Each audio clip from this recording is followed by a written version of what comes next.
जय हिंद। मैं अजंत कुमार। तो चलिए आज हम लोग इस वीडियो में देखेंगे रेलवे ग्रुप डी का मोस्ट इम्पोर्टेंट साइंस क्वेश्चन। दोस्तों अभी जो है कि ग्रुप डी का एग्ज़ाम फ़िलहाल पोस्टपोन हो चुका है और एग्ज़ाम जो होने वाला है 8 जनवरी से स्टार्ट होने वाला है। तो उसी के लिए हम लोग जो है कि इस वीडियो में टॉप 25 क्वेश्चन देखेंगे और ये दोस्तों आपको साइंस का रहने वाला है। और ये जो है कि प्रजनन से है। कहाँ से है? प्रजनन से है। दोस्तों आप लोगों को पता होगा कि जो पिछले एग्ज़ाम दिसंबर और नवंबर में जो हुआ है एग्ज़ाम ग्रुप डी का, उसमें जो है कि प्रजनन से यानी रिप्रोडक्शन से हर एक शिफ्ट में 2 से 4 क्वेश्चन पूछ दे रहा है। तो इसीलिए ये जो है कि इस वीडियो में हम लोग देखेंगे केवल रिप्रोडक्शन का क्वेश्चन। तो चलिए देखते हैं पहला नंबर क्वेश्चन। और पहला नंबर क्वेश्चन देखने से पहले आपसे एक छोटा सा रिक्वेस्ट है कि इस चैनल पर नए आए हैं तो चैनल को सब्सक्राइब कर ले और बेल आइकन प्रेस कर ले। और हाँ, अपना एग्ज़ाम डेट भी कमेंट बॉक्स में मेंशन ज़रूर करेंगे कि आपका कब एग्ज़ाम होने वाला है। तो चलिए दोस्तों देखते हैं पहला नंबर क्वेश्चन। पहला नंबर क्वेश्चन कह रहा है कि मानव में पुरुष प्रजनन हार्मोन टेस्टोस्टेरोन का स्राव कहाँ से होता है। तो आपको बताना है कहाँ से होता है। तो ये जो होता है वृषण से होता है। कहाँ से होता है? वृषण से। ऑप्शन बी राइट हो जाएगा। तो इसका राइट हो जाएगा ऑप्शन बी। चलिए दोस्तों देखते हैं दूसरा नंबर क्वेश्चन। दूसरा नंबर क्वेश्चन कह रहा है कि स्त्री में अंडोत्सर्जन किस हार्मोन के कारण होता है। तो किसके कारण होता है? तो ये जो होता है एलएच के कारण। किसके कारण? एलएच के कारण। अगला क्वेश्चन कह रहा है कि मानव में निषेचन सामान्यतः कहाँ होता है। तो कहाँ होता है आपको बताना है। तो ये जो होता है अंडवाहिनी में होता है। कहाँ होता है? अंडवाहिनी में। चलिए आगे बढ़ते हैं, अगला क्वेश्चन देखते हैं। अगला क्वेश्चन कह रहा है कि भ्रूण का गर्भाशय की दीवार से चिपकना क्या कहलाता है। तो आपको बताना है क्या कहलाता है। तो ये जो कहलाता है आरोपण कहलाता है। क्या कहलाता है? आरोपण। चलिए अगला क्वेश्चन देखते हैं। अगला क्वेश्चन कह रहा है कि मानव गर्भावस्था की औसत जैसे कि अवधि कितनी होती है। तो आपको बताना है कि कितना होता है। तो ये जो होता है 280 दिन होता है। चलिए आगे बढ़ते हैं, अगला क्वेश्चन देखते हैं।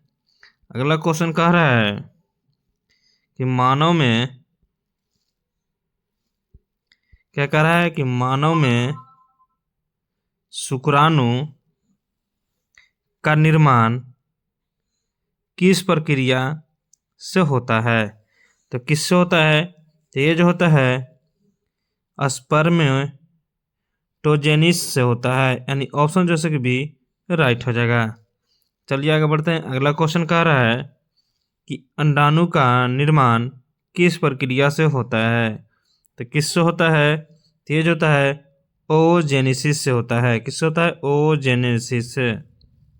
8 नंबर क्वेश्चन कह रहा है कि मानव में द्वितीयक लैंगिक लक्षण किस हार्मोन से विकसित होते हैं। तो किससे होते हैं? तो ये जो होते हैं टेस्टोस्टेरोन से होते हैं। ऑप्शन सी राइट हो जाएगा।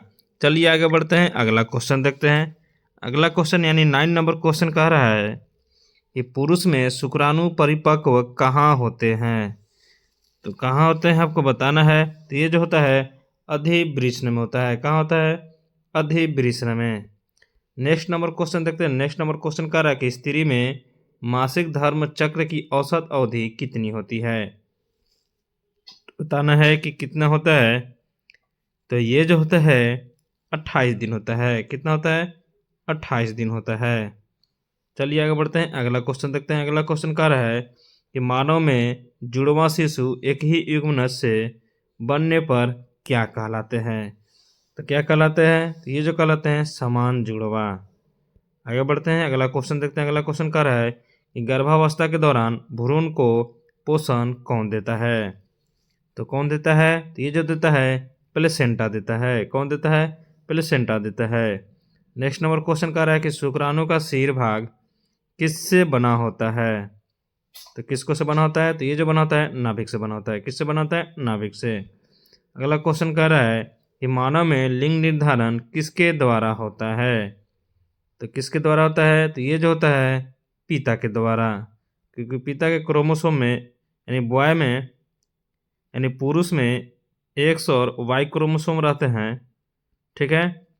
और जैसे कि महिला में दोनों क्रोमोसोम एक्स एक्स होता है, इसलिए जैसे कि लिंग निर्धारण पिता के द्वारा होता है। चलिए आगे बढ़ते हैं, अगला क्वेश्चन देखते हैं।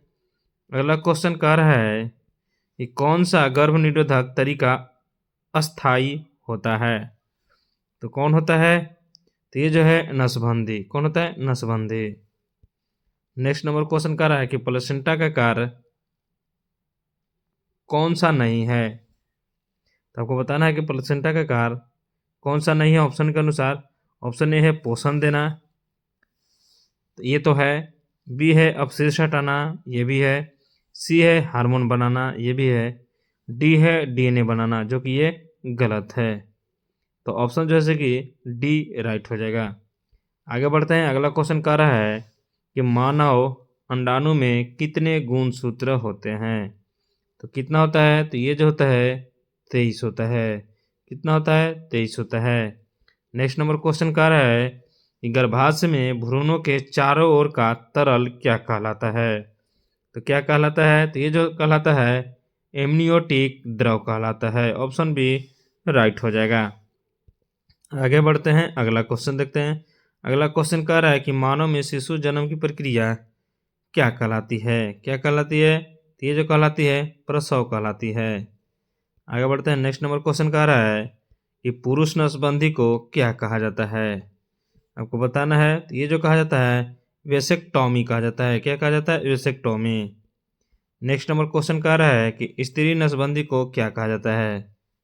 तो ये जैसे कि ट्यूबेक्टॉमी कहा जाता है। क्या कहा जाता है, ट्यूबेक्टॉमी। आगे बढ़ते हैं, 22 नंबर क्वेश्चन देखते हैं। 22 नंबर क्वेश्चन कह रहा है कि मानव में लैक्टेशन यानी दूध स्राव किस हार्मोन से होता है।